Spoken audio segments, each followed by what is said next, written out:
Surrounded by the sprawling Kanuku Mountains down in south-central Rupununi is the scenic community of Sand Creek.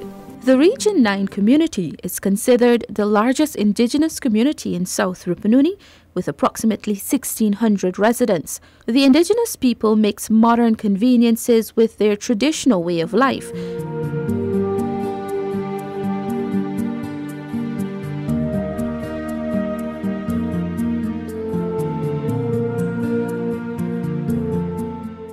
There's a quintessential combination of traditionally built houses alongside concrete ones powered by solar energy with running taps in the yard or black tanks of water. The indigenous tribe of Wapishianas reside here in Sand Creek. The community also boasts a number of infrastructural developments. Sand Creek has a health facility with its own doctor, a nursery, primary and secondary school with upgrades planned as part of the community development project, Tushao Derek David explained. We have the extension of the hospital here. That's number one. Then we have number two, the 5-apartment building for the secondary school teachers. And then we have fencing of the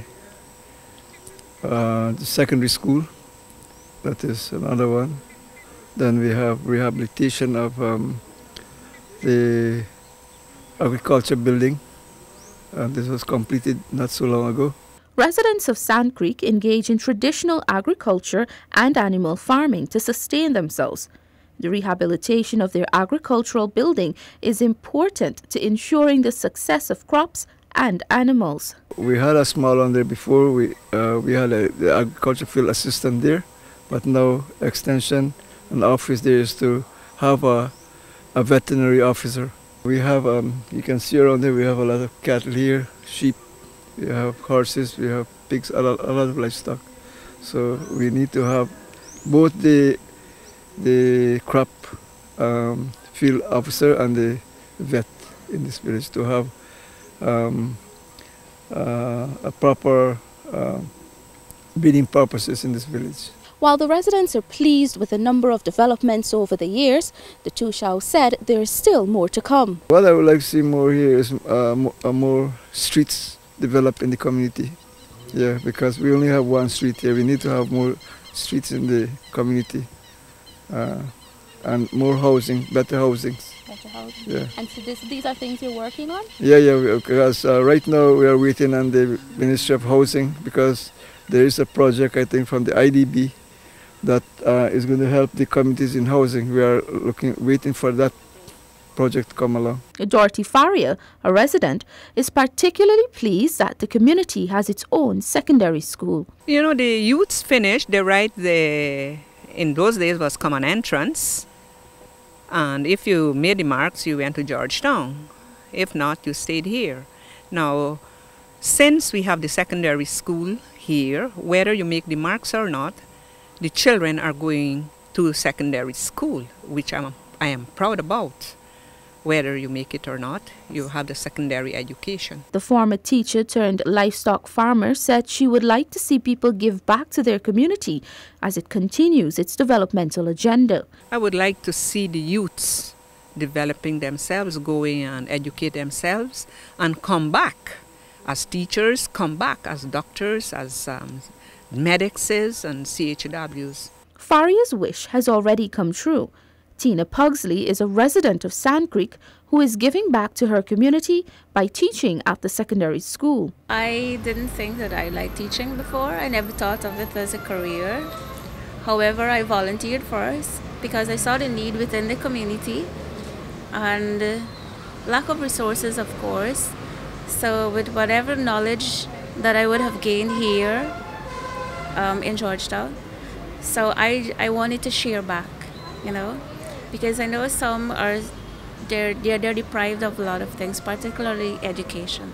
Pugsley, who has been a teacher for a year, began as a volunteer in her community. The community members said, maybe you should apply and see if you like teaching. Your dad is a teacher. I said, okay, fine, I'll apply. And I applied and I got through. I love the fact that you're interacting with kids and they have questions to ask. I may not know the answers, but I know based on my knowledge and opinions I share with them. And I don't know, I just love the interaction with the kids. Recently, Pugsley accompanied students from the Sand Creek Secondary School to participate in the 3rd Annual Youth Parliament.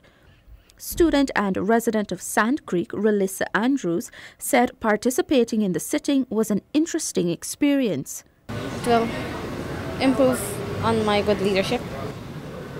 And when I return home, I would like to share my knowledge with my other. Young Andrews served on the government side of the House during the August 10th sitting.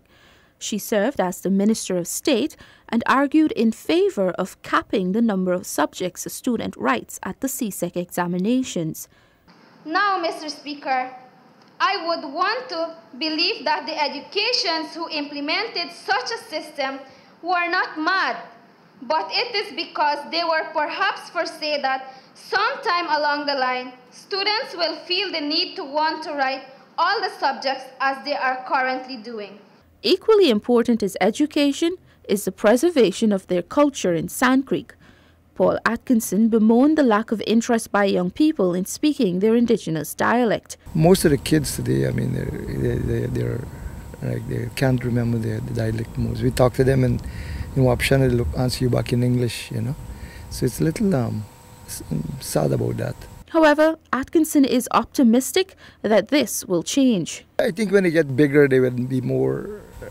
They would go into it to go back to their dialect. Atkinson was born and raised in Sand Creek and is a bit of a legend in the South Rupununi as a successful rodeo vaquero or cowboy. He said he began competing at age 17 and has won every competition he participated in. For these residents, Sand Creek is beyond compare. It's the most beautiful village in South Central, or in fact, in Region 9. For my school days, right, I enjoyed the school days. Right here we were standing was a school. All the days where I used to go to school. And I enjoyed the school. This calabash tree is older than me. I am 64 years. That calabash tree is older than me. When I was just in prep, it was like the same condition it is there. And we used to break whips from there to get licks in school, right? So it is still standing there, so I could imagine how old it is, And it was, growing up here was really, really fun, Really good. A lot of games, a lot of dedicated teachers. Life in Sand Creek is slower and simpler than life on the fast-paced coastland. Villagers mostly walk, cycle, or hitch a ride on the community tractor to where they are going.